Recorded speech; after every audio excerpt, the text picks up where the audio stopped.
Carta 6. Meu querido Vermelindo, fiquei satisfeito de saber que a idade e a profissão de seu paciente tornam possível, embora não garantam, que ele seja convocado para o serviço militar. Gostaríamos que ele ficasse num completo estado de incerteza, de modo que a sua mente fique cheia de imagens contraditórias do futuro, sendo que cada uma delas desperte nele esperança ou medo.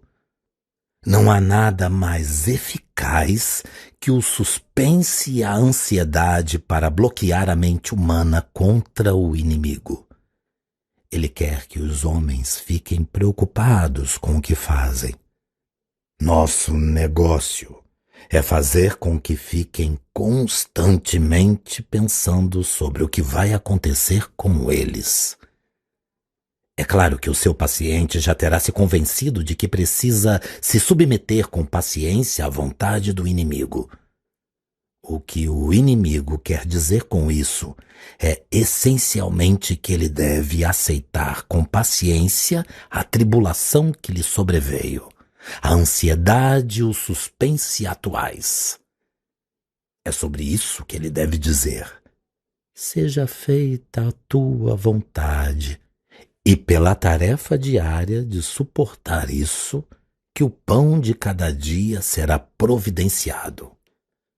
O seu negócio é garantir que o paciente nunca pense no medo presente como a cruz que lhe foi designada, mas apenas nas coisas que o deixam temeroso. Deixe-o considerá-las como sendo as suas cruzes. Não o deixe pensar que, já que são incompatíveis, elas não podem todas acontecer com ele, e faça-o praticar a coragem e a paciência em relação a elas, mesmo antes de acontecerem. Porque uma resignação real, ao mesmo tempo, para com uma dúzia de situações diferentes e hipotéticas, é quase impossível. Sendo que o inimigo não ajuda muito aqueles que tentam ficar nesse estado de conformação. A resignação ao sofrimento presente e real, mesmo quando esse sofrimento consiste basicamente no medo, é mais cômoda e geralmente é auxiliada por essa ação direta. Há uma lei espiritual importante envolvida aqui.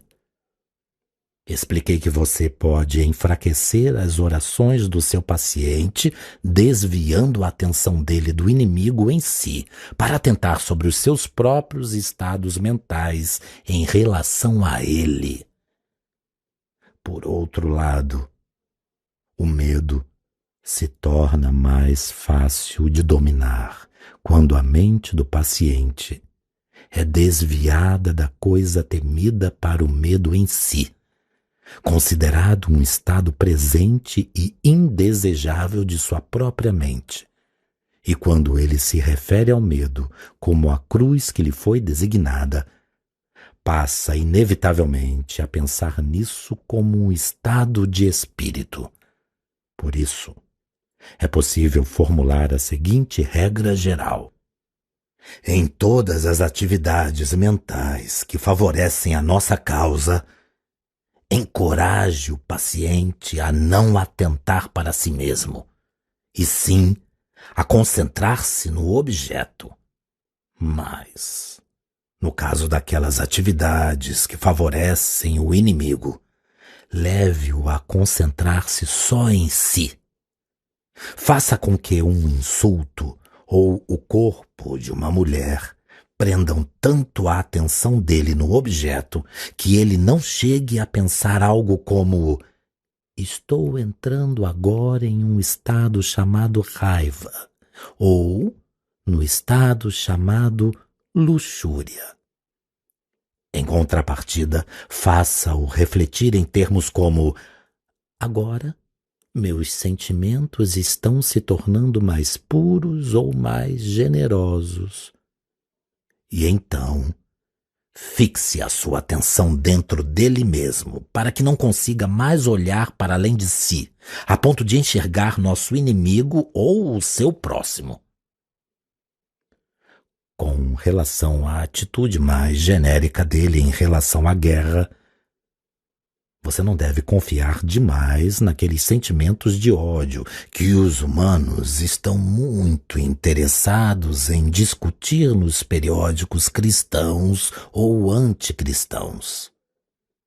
Em sua angústia, o paciente pode, é claro, sentir-se encorajado a retaliar por meio de alguns sentimentos vingativos direcionados aos líderes germânicos, e isso, até certo ponto, é bom. Mas se trata normalmente de um tipo de ódio melodramático ou mítico direcionado a bodes expiatórios imaginários. Ele nunca topou com tais pessoas na vida real. Elas são figuras leigas, moldadas a partir do que ele extrai dos jornais.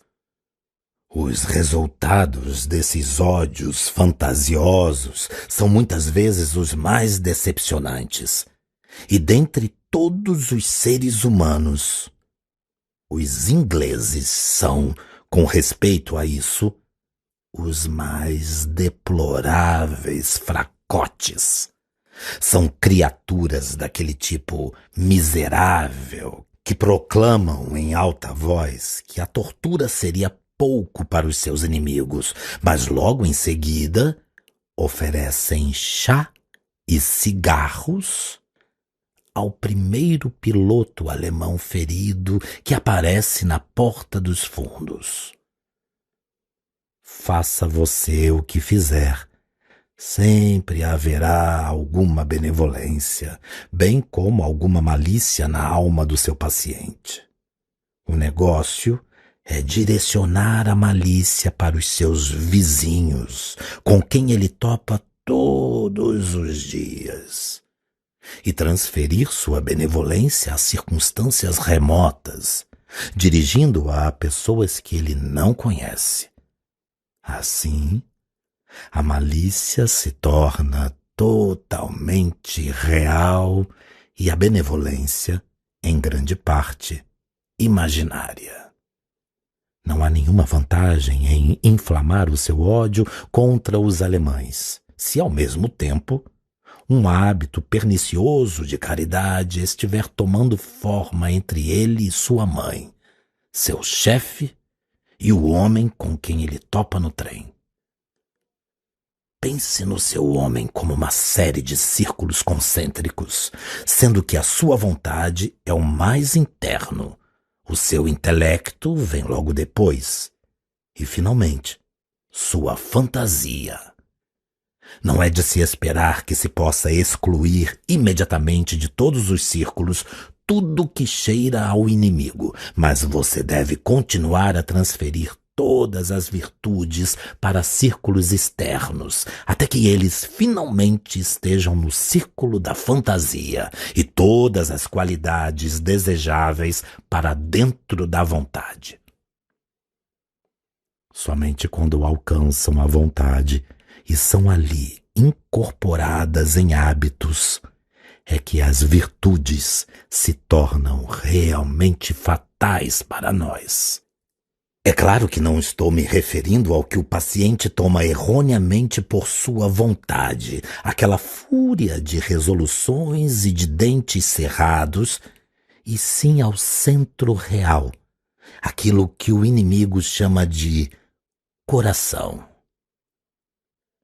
Todos os tipos de virtudes pintadas na fantasia, aprovadas pelo intelecto, ou em certa medida, amadas e admiradas, afastarão uma pessoa da casa de nosso Pai.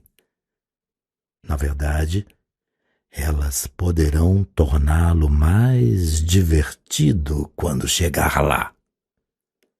Com carinho, seu tio maldanado.